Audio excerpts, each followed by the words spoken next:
Bab 1. Mukodimah. Ada suatu pepatah Arab yang sangat masyhur sebagai berikut unzur makol wala anzur mankol. Artinya lihatlah apa yang diucapkan dan janganlah melihat siapa yang mengucapkan. Menurut pepatah ini, ucapan seseorang itu lebih penting daripada perbuatan orang yang mengucapkannya. Hal ini dapat diterima oleh para ahli filsafat, pujangga dan kaum cerdik pandai. Tetapi sebagian besar dari umat manusia justru memandang sebaliknya. Menurut Islam, agama Allah yang diwahyukan kepada para nabi utusannya, keduanya sama pentingnya dan berhubungan erat, tak terpisahkan. Buktinya, salah satu dari asas agama Islam, rukun iman, ialah beriman kepada kitab suci dan para nabi utusan Allah. Hubungan antara kitab suci yang diwahyukan dengan orang yang menerimanya sangat erat. Tak terpisahkan satu sama lain. Kitab suci berisi ajaran-ajaran kebenaran dan indah yang memengaruhi akal pikiran. Sedangkan penerima kitab suci yakni para nabi utusan Allah memberikan penjelasan dan suri teladan yang menawan hati dan jiwa, rohani, umat manusia. Maka tidak mengherankan bahwa para nabi jauh lebih mengesankan kepada umat manusia daripada para ahli filsafat dan cerdik pandai, dan mereka itu berhasil, sedang para ahli filsafat gagal. Para ahli filsafat berusaha menjernihkan akal pikiran manusia dan tidak menarik manusia dengan menjadikan dirinya sebagai contoh yang baik, tetapi para nabi mengusahakan kedua-duanya. Mereka itu menarik rasa kagum pada akal pikiran manusia dengan kitab sucinya yang berisi ajaran-ajaran yang adiluhung dan menarik hati manusia dengan contoh pribadinya yang tanpa cacat.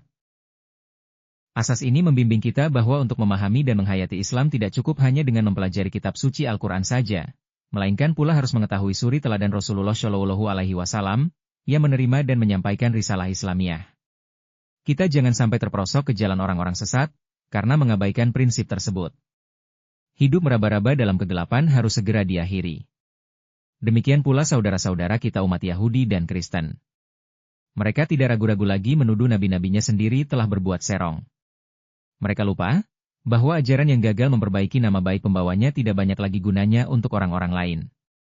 Dan mereka lupa bahwa betapapun baiknya dan idealisnya suatu ajaran akan hilang harganya jika tidak disertai dengan praktik orang yang menyebarkannya. Bagaimana pentingnya hubungan suatu ajaran dengan pembawanya, sudah disadari oleh Islam sejak zaman permulaan. Selain ditetapkan sebagai prinsip, berulang kali Allah menegaskan dalam Al-Quran bahwa umat Islam wajib beriman kepada semua kitab suci yang telah diwahyukan dan kepada para nabi utusannya. Misalnya, dalam surat 2 ayat 15. Allah berfirman sebagai berikut. Aku, Allah, yang maha tahu, kitab ini, tak ada keraguan-raguan di dalamnya. Adalah petunjuk bagi orang-orang yang memenuhi kewajiban dan menjaga diri dari kejahatan. Yang beriman kepada yang gaib dan menegakkan sholat dan membelanjakan sebagian dan apa yang kami berikan kepada mereka. Dan mereka beriman kepada yang diturunkan kepada engkau dan apa yang diturunkan sebelum engkau, dan tentang akhirat mereka yakin. Mereka itulah yang berada di jalan yang benar dari Tuhan mereka, dan mereka itulah yang beruntung. B. Lagi Allah berfirman dalam surat Ali Imran ayat 183 sebagai berikut. Maka dari itu jika mereka mendustakan engkau, maka sungguh telah didustakan para utusannya sebelum engkau, yang datang dengan bukti yang terang dan dengan kitab suci dan dengan kitab yang menerangi. Selanjutnya, Allah mengecam keras orang-orang yang beriman, yang hanya pandai bicara tentang ajaran kitab suci tetapi tak pandai berbuat seperti perbuatan nabi pembawa kitab suci yang bersangkutan. Hal ini sama saja dengan orang yang pandai bicara tetapi tak pandai berbuat. Allah mengecam. Wahai orang-orang yang beriman, mengapa kamu mengatakan apa yang tak kamu lakukan? Amat membencikan dalam penglihatan Allah bahwa kamu mengatakan apa yang tak kamu lakukan. Al-Quran Surat 62 ayat 2 dan 3. Mereka itu dilukiskan sebagai keledai yang membawa kitab, sebagaimana dinyatakan dalam firman-Nya. Perumpamaan orang-orang yang dibebani Taurat, lalu mereka tak memperhatikan itu, adalah ibarat keledai yang mengangkut kitab.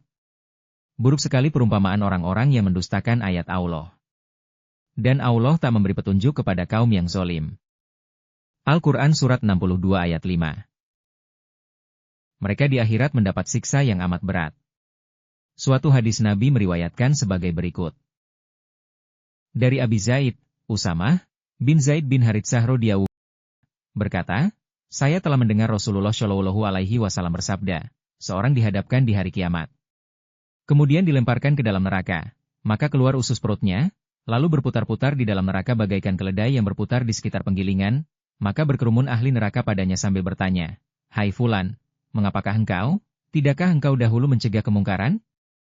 Jawabnya, benar, aku dahulu menganjurkan kebaikan, tetapi saya tidak mengerjakan, dan saya melarang kemungkaran, tetapi saya mengerjakan. Hadis riwayat Bukhari, Muslim. Oleh karena itu, tepat sekali pendapat Siti Aisyah radhiyallahu anha, istri Rasulullah Shallallahu alaihi wasallam, bahwa suatu ajaran tak dapat dipisahkan dari guru yang membawanya. Ketika beliau ditanya tentang akhlak dan kepribadian Rasulullah, dijawabnya segera bahwa kana akhlaquhu minal Qur'an, akhlak dan kepribadian beliau adalah Al-Qur'an, Abi Daud. Hal ini menunjukkan bahwa apa yang dilakukan oleh Rasulullah Shallallahu alaihi wasallam ialah perwujudan dari ajaran Al-Qur'an.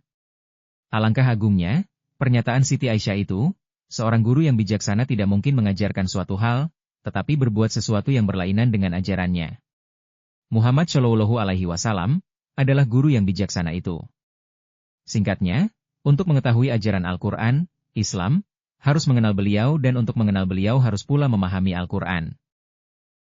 Kehidupan Rasulullah Shallallahu alaihi wasallam, keadaannya bagaikan kitab yang terbuka di bawah cahaya yang terang benderang, sehingga mudah dibaca dan dilihat dengan mudah sampai kepada masalah yang sekecil-kecilnya atau sepele.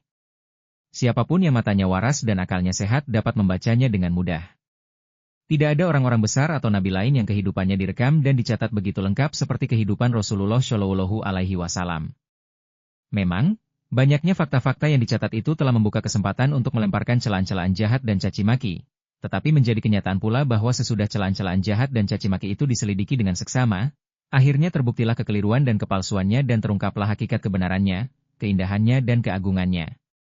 Celaan dan caci maki yang sering dilancarkan terhadap Muhammad Rasulullah Shallallahu alaihi wasallam ialah bahwa beliau adalah tukang pelesir, budak hawa nafsu, hidupnya jorok dan sebagainya, hanya karena beliau menjalankan poligami, beristri lebih dari seorang istri.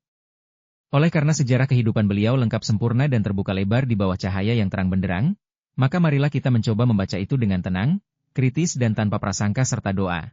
Rabbi zidni ilma, warzuqni fahma. Amin ya robbal alamin.